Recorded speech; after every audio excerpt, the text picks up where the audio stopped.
Hey friends, happy Wednesday. It is your friend in flowers, Lisa Mason Ziegler. Can you tell I'm cold, y'all? I'm standing in the plant room because I'm freezing.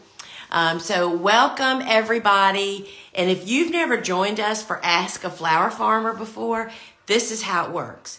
So for about 30 minutes, I'm going to do my best to try to answer any of the questions that you ask. And to ask a question, you just post it down below in the bubble with the question mark. Tap that, put in your question. That way I won't miss it by having to scroll through all the people's names, right? So, friends, sorry, I was like a half a second late, wasn't I? We're working on yet another big project here, and Suzanne and I have gotten so much done this morning. And we were just eating lunch a little bit late, and then my dinger went off. Ask a Flower Farmer, and here I am. So, super excited. We are full of exciting news around here. First off, the books are in process of getting to us. We have pallets and pallets of books coming. And I mean, y'all, I have to sign thousands of books. Everybody's worried about this but me, and I'm sure I should be worried, right? So it won't be long. It's still going to be, over 10 days or so. We have to receive them, sign them, wrap them, and ship them. So if you've pre-ordered your book, just know that we are working at it and we're expecting them any day. And also, if you have not pre-ordered the book and you want the free pre-order bonus for the book, which is Cool Flowers, the Cool Flowers Zone Guide, which as soon as those pallets arrive in our warehouse, that bonus is no longer available as a free bonus for this course or for this book. So if you want that Cool Flower Zone Guide, which is about it's a PDF download. You get it immediately when you buy the book. Then when the book ships to you, you get the big bonus that comes with the book, which is the flowers that didn't make the handbook. There's 6 flowers that include the same information that we include in the book. It's just flowers that literally we could not fit in the book. So much excitement, y'all. And Bobo has been outside all day weeding the cool flower gardens that were planted in fall because it's still cold, but we're having warmish afternoons and that kind of brings things to life. We're finding the stuff that the deer nibbled on and so lots of fun stuff. And I am here in the transplant room. Have a look-see. We got tons of stock going and there's straw flowers over there. Look how gorgeous they look. We're knee deep. Where are those people that say it's not that flower farmers, I guess the thing to say is not that flower farmers have winter off, but we just aren't doing the same work or nearly as much of it. And it's not so time sensitive, right? So we certainly take time off in the winter, but we are coming out of that time of year. And, so, all right, friends, let's have a look-see. First, wait a minute. Let me wipe my nose, y'all.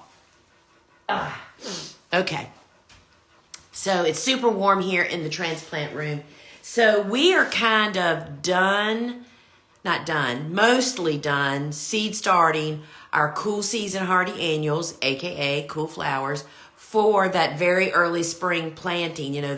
Our carport is full of transplants that are ready to be planted. And in fact, Valentine's Day is Happy Valentine's, y'all, by the way.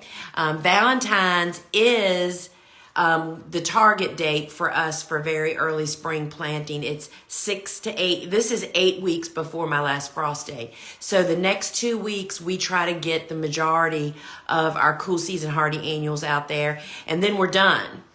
And so for the rest of February and the first week or so of March, we're not really doing a lot around here. We're not seed starting anyway. And then we starting warm season seeds.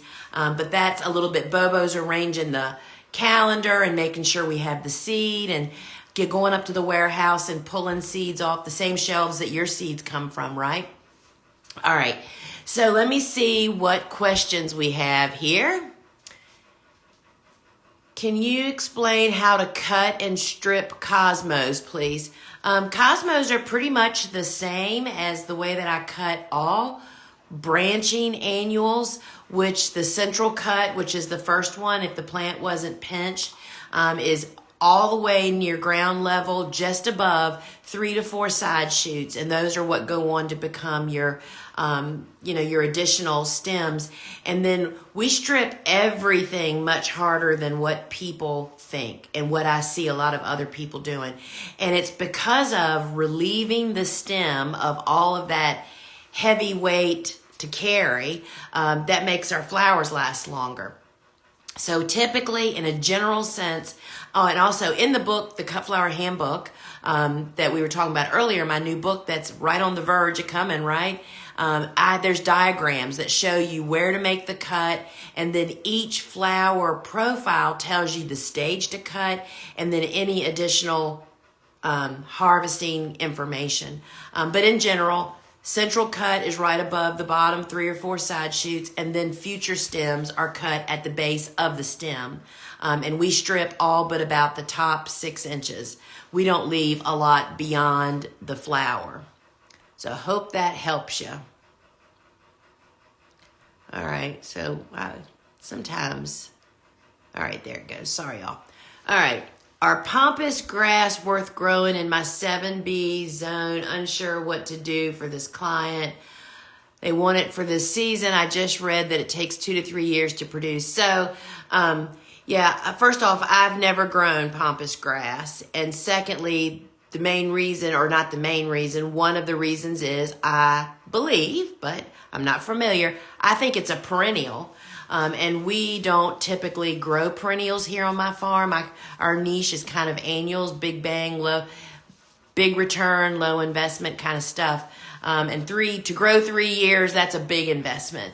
So I'm sorry, I can't help you with that. So we don't grow pampas grass. That's not really a cut flower. My Lysianthus were started in seed blocks December 30th, December to January, okay? And germinated quickly, but I swear they have not increased in size. Will they turn brown if they're dead? I have about 300 and they're still green. So, Julie, this is exactly why many of us order plugs. If they're still green, they're probably still alive, right? And so Lysianthus are historically super slow growing. And I talk about this in the book. It's not that Lysianthus is difficult to get it to germinate. We can get it to germinate fairly quickly too. It's the 10 to 12 weeks of growing that's required following that germination and keeping them in the conditions that they need and want, and providing that's the problem. Because when Lysianthus transplants get stressed, and they get stressed when they get too warm in that transplant stage, which is, I think, anything over 70 degrees, that leads them potentially to rosette, and that means they'll never grow a stem and produce a stem and a flower, even though they look like very healthy little transplants. That's the heartbreaker of just starting Lysianthus and doing your best to get them to grow. I did it for 2 years, y'all, way back when. And actually, Bobo and I grew some last year or the year before. I can't remember. The biggest problem is air temperature. And then, of course, anything that lives that long in an indoor situation is overwatering them. They need to be sure that they're going through the wet to dry cycle within a 24-hour period. Same thing is true of eucalyptus. That's why we pot eucalyptus up. See these guys? These things were started 11:30. 11:30? Yeah. Holy cow. Talk about slow growing, right? So it's just hard. And I just want to say that growers, very seasoned, very successful growers, buy plugs. I will never forget the day Jenny Love said to me, "Holy cow, Lisa, you're still starting eucalyptus from seed? We buy plugs." And it was like, it was the okay that I could do it. But of course we sell the seed, so we always start some just to process, right? So there you go. Keep after it. But it takes 12 to 16 weeks to grow a Lysianthus. So you can do the math, but I think you're still in that window. What type of eucalyptus were those that you showed? This is parvulagum, and polyanthemus. And I think polyanthemus and silver drop may be the only seeds that are available. All right. Trying your early sunflower experiment this year. I'm 6 weeks before last expected frost. We'll have to remember those initials. How low can sunflower seedlings endure before protection? I do have frost cloth on standby to use when needed. Well, you know, the process of early bird sunflowers, you have to cover them from the get-go. I mean, they might survive some really cool temperatures, but they're not going to grow. You have to try to get them as warm as physically possible. So for early bird sunflowers, which are planted up to 6 weeks before your last expected frost date, which are 3 weeks old when you plant them, right? You start them 6 weeks before and plant them out 3 weeks before your last expected frost date. They are definitely immediately covered because there's no benefit to planting them outside and having them be cool to cold, and they'll stress, set buds earlier, and not grow. So we hoop and cover them immediately after they're planted. And then if it's going to go more than below 32 degrees, we throw a second cover on them. I mean, what's the point, right? So yeah, you definitely need to use your cover out of the gate. Any special instructions for starting Bells of Ireland? I've tried 3 times and no luck so far. So we direct sow Bells of Ireland, and after soaking the seed, and we fall plant it because first off, you can't really direct seed at this time of the year. This is a whole big conversation itself, right? So we find direct sowing after they've been soaked in the fall works beautifully if it's winter hardy in your winter hardiness zone. I am speculating from memory. I think it's listed that they're winter hardy up to zone 7, but I know people in zone 6 with protection that have fall planted. That's the best case scenario. When you plant seeds out in the garden, that gives them the variation of temperature, which I believe is a big part of why they germinate so well. And when we soak the seed and germinate them out in the garden like that, we get almost 100% germination. Trying to start them inside, 0 germination. But if you're trying to do that, I mean, you can't direct sow now. There's not enough heat on the days. Think of fall, warm days, cool nights. That's what gets them to germinate. Now it's cold days with colder nights. That is not conducive for seeds to sprout. So there are people that have followed my process for starting Bupleurum indoors at this time of the year. And if you're interested in knowing what that is, I have a Facebook group that's called The Flower Farmer Show. It's a closed Facebook group that you can go over, answer a couple questions, and request to get in. One of the features things pinned at the top is how to germinate Bupleurum this time of the year so you can succession plant it. You could try that very same thing with Bells of Ireland, is all I'm getting at. The Flower Farmer Show, that's the group you want to be in. Bells of Ireland look great. How many stems do you expect per? We only get 1 stem from Bells of Ireland because it doesn't branch. Because our heat and humidity once it starts to grow and elongate, then we're heading into summer and it doesn't. So we do 1 cut. Occasionally a side shoot will be big, long enough to be actually used in a bouquet or something, but it's 1 and done. What fertilizer did you use on your crate grown lilies? None. So the flower is already in the bulb when you get it. Dave Dowling, I'm sure, in his course, Bulbs, Perennials, Woodies, and More, talks about this kind of stuff in depth. But I will tell you, when I grew lilies because we were growing most of those LA hybrids, we did not grow Asiatics or Orientals. They were quick from bulb to bloom because we did the process, they came to us programmed. We just watered them. We planted them in 50% compost, 50% potting soil, and watered them a lot. And they were never fertilized in the crates. That was a long time ago. I can't believe I remember. Oh, that's right, with newspaper in the bottom.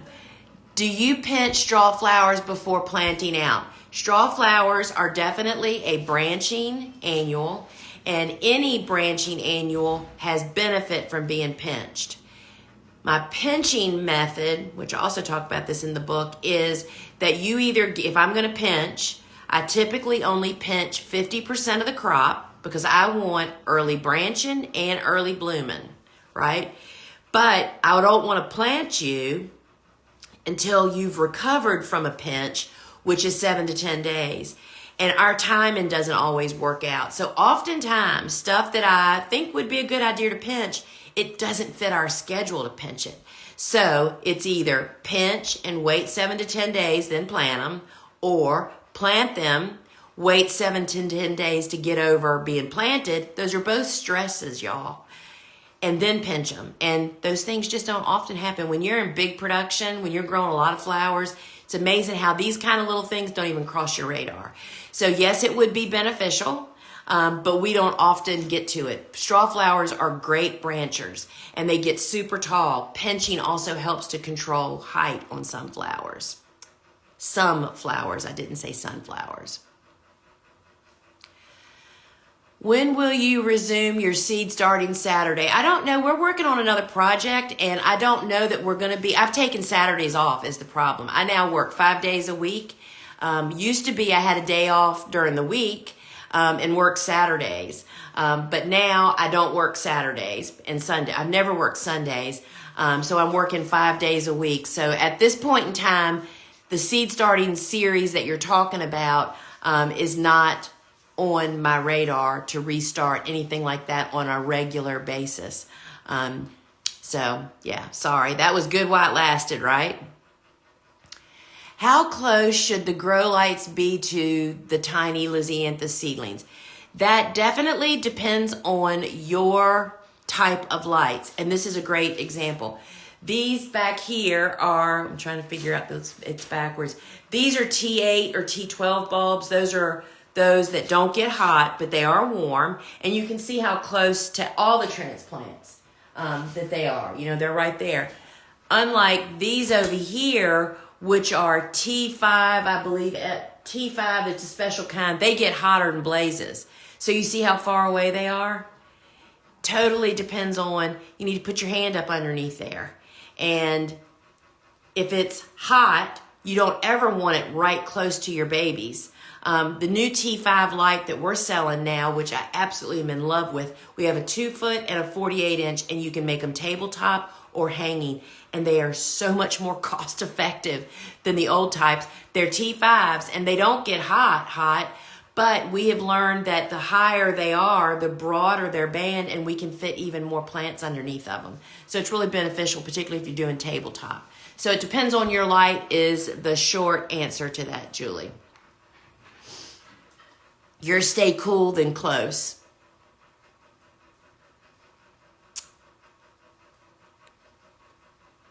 I am in zone 3, starting to plant from scratch. What do you recommend? I plant low maintenance perennials to fill in 10 acres. I have not started any seeds yet. Again, we don't really grow any perennials. 10 acres, that's a lot. I can't imagine anybody. 10 acres is a lot. If you're talking about for flower farming, you start very small, like less than 1/8 of an acre, and annuals is where we always start.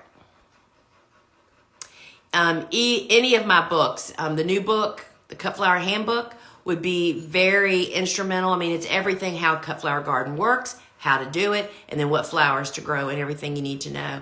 My book, Vegetables Love Flowers, which is really about a 3-season cutting garden, is really about the concepts and how I grow pesticide free, and really helps you. It's got diagrams also, helps you understand succession. It's all about growing more on less is the key to success and profitability.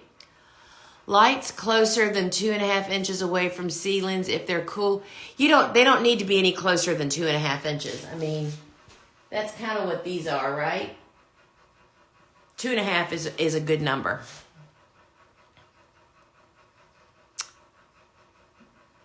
All right. Scabieusis sowing.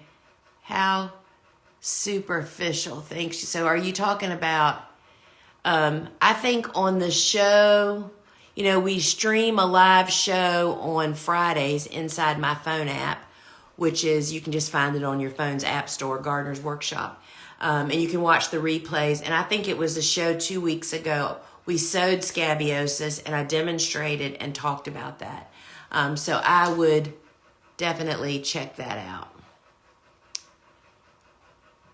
Julie, what is your soil blocking recipe? It's always on my website. If you go to thegardenersworkshop.com, then there's across the top, you want to go to what does it say? I think it says resources.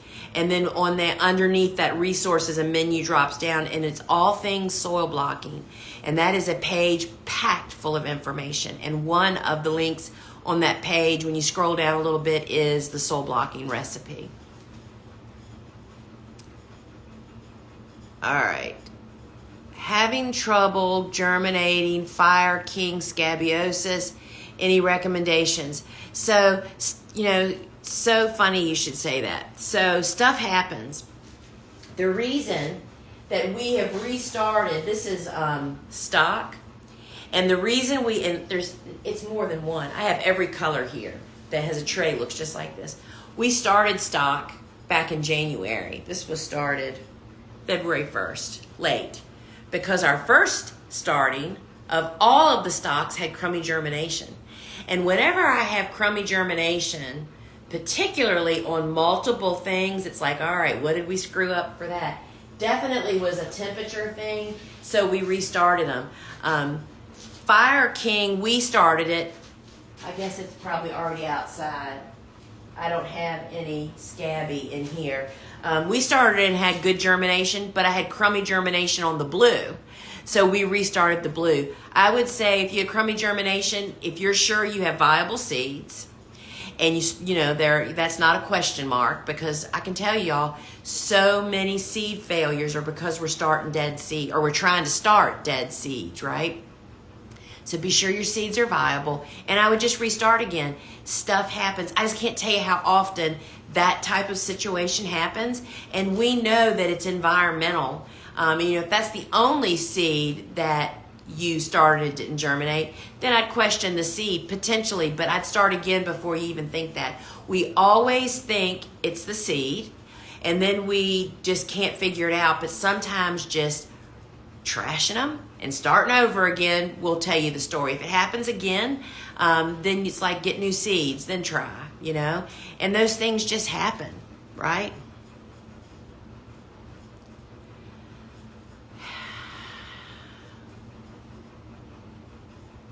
When will the new book ship? Can't wait. We cannot wait either. So first off, if you want to pre-order, you can actually just comment book here in the comments, and I'll DM you, it'll be automated, the link to the pre-order page. And so we literally have thousands of books that have been pre-ordered, and y'all, we are so grateful and so overwhelmed. My publisher just this morning, my editor messaged me and said, are you really going to sign all those books? Because I told him, we had all these pallets coming, and it's so funny, a side story, I have to tell you all this. So I emailed the publisher, and I may have told you all this. I emailed the publisher like 2 weeks ago, and I said, so I need to know how many books fit on a pallet, so we know how many pallets are coming, because we have to make provisions. They have to have somewhere to be set and all that kind of stuff. We have a forklift. And My publicist immediately emailed me back and said, never have I been asked by an author how many books come on a pallet, because apparently it's pretty unusual for this to happen. And so this morning, we were having a conversation, and they just couldn't believe how many books we've pre-sold, and that I'm going to sell them all, and that we're going to wrap them all, and you know what I mean? So with all that said, it depends on where you are on the list, but I will tell you this: the minute that we get those books, our top priority is for me to sign thousands of books, and then they will be bookmarked and wrapped. And this is for everybody's information. When you get the book from us, we also are going to send you that PDF download when the book ships. The bookmark that's in the book that we've made for you has the QR code where you scan it and get that PDF download, the flowers that didn't make the handbook. We will be working diligently as quickly as we can. So that's all I can tell you about when we're going to ship the books. We're going to start chipping away at it the minute we get them, but we have thousands of books to sign, wrap, and ship. And I mean, our team's amazing. And I'll tell you the other little problem we're experiencing right now. I'm on jury duty call, and our new incoming warehouse manager, she knows that next Tuesday, Wednesday, and Thursday she has to go to court. I've gotten off, you have to call in every night. Anyway, I'm free until Monday at this point. So we're doing the very best we can, and we will get them out to you guys just as fast as we physically can get it done. So let's see what this is. How do I know when my snaps are ready to transplant out? Also, how far away should my lights be? Well, I just addressed the light question. It depends on your lights. If they're not hot, they can be fairly close, 2 to 3 inches, but you need to definitely do an experiment if you don't know what kind of lights. If you have T5s that get super hot, you'll cook your transplants in 3 hours. But if you've got T8s or T12 fluorescent lights, we have T5, our new grow lights are T5 fluorescents, and not only are they amazing, they don't get super hot. These T5s over here that are really old, I bet they're 10 years old, they are like firecrackers. So you have to know that. And so my goal for when do we plant out transplants, here's some of the straw flowers. This is what I'm looking for. So straw flowers don't grow a stem, right? They just grow leaves. And I'm looking for a 3 to 5 inch leaf or stem. You want them to have a little bit of substance, right? So they can support themselves. So 3 to 5 inches tall, or a 3 to 5 inch leaf is what I'm looking for.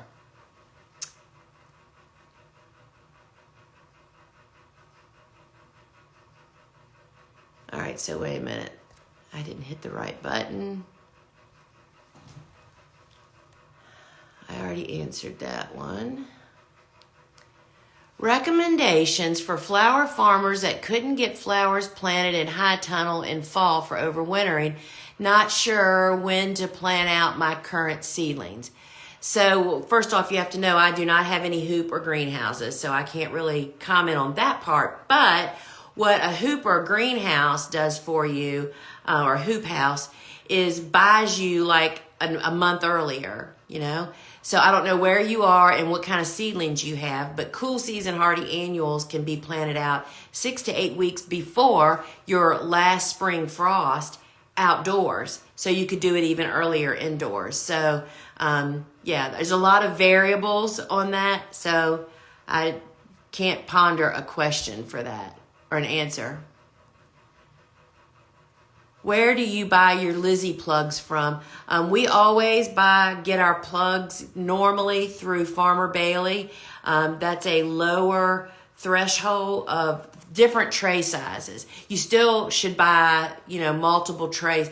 A box of plugs typically accommodates 4 trays. The best value, because you're going to pay to ship that 4-tray box, whether it's full of 4 trays of plants or not. So we typically buy from Bailey, because he has trays that have fewer plants that are bigger. I used to buy the 288 Lysianthus. That means there was 288 little baby plugs in every tray, and I used to get 10, 15 trays often. That's how much we used to grow of that. Now, I think, and mine are getting ready to come any next couple weeks, I think it's a 72 or maybe it's a 128. So you get bigger plants but fewer of them. So I can get multiple trays. So that's where we get them. Farmer Bailey plugs. And he is a flower farmer that kind of created and works with the same brokers that everybody else works with, but he has a deal with them to grow certain size plug trays that are more conducive to smaller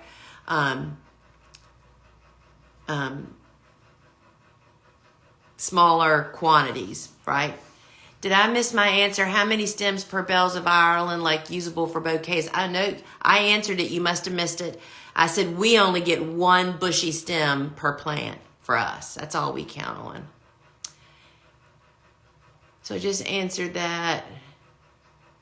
How do you establish your customer base? Now, it's already after 1. That is a loaded question, and that is a big part of flower farming school, is to help people, have the confidence and become a professional, and then who are you going to go and sell your flowers to? So friends, thanks for joining me here today. Remember to join us for the live show on Friday at 12 noon. Remember, there's always a giveaway. We have show specials. We demo what's going on here on the farm or show and kind of show some dried flowers of what we're starting perhaps, and just basically what is going on. And I can't for the life of me remember what the theme for this Friday's show is. But join us. Suzanne and I host. That's my sister. And we'd love to have you. And if you don't have our app, you can visit your phone's app store in the USA and search Gardener's Workshop. Remember, you can pre-order the book, thegardenersworkshop.com. It's not available on the phone app store. And remember, the pre-order bonus of the Cool Flower Zone Guide will be taken away the minute we have books in stock and start working on shipping them. Because then we're not ordering anymore, right? You're ordering it, and then you have to wait until we ship them. So pre-order the book, y'all, and I can't wait to celebrate all of that with everybody. So friends, until we meet again on Friday, I hope, inside the app at 12 noon Eastern time. See you then. Ciao.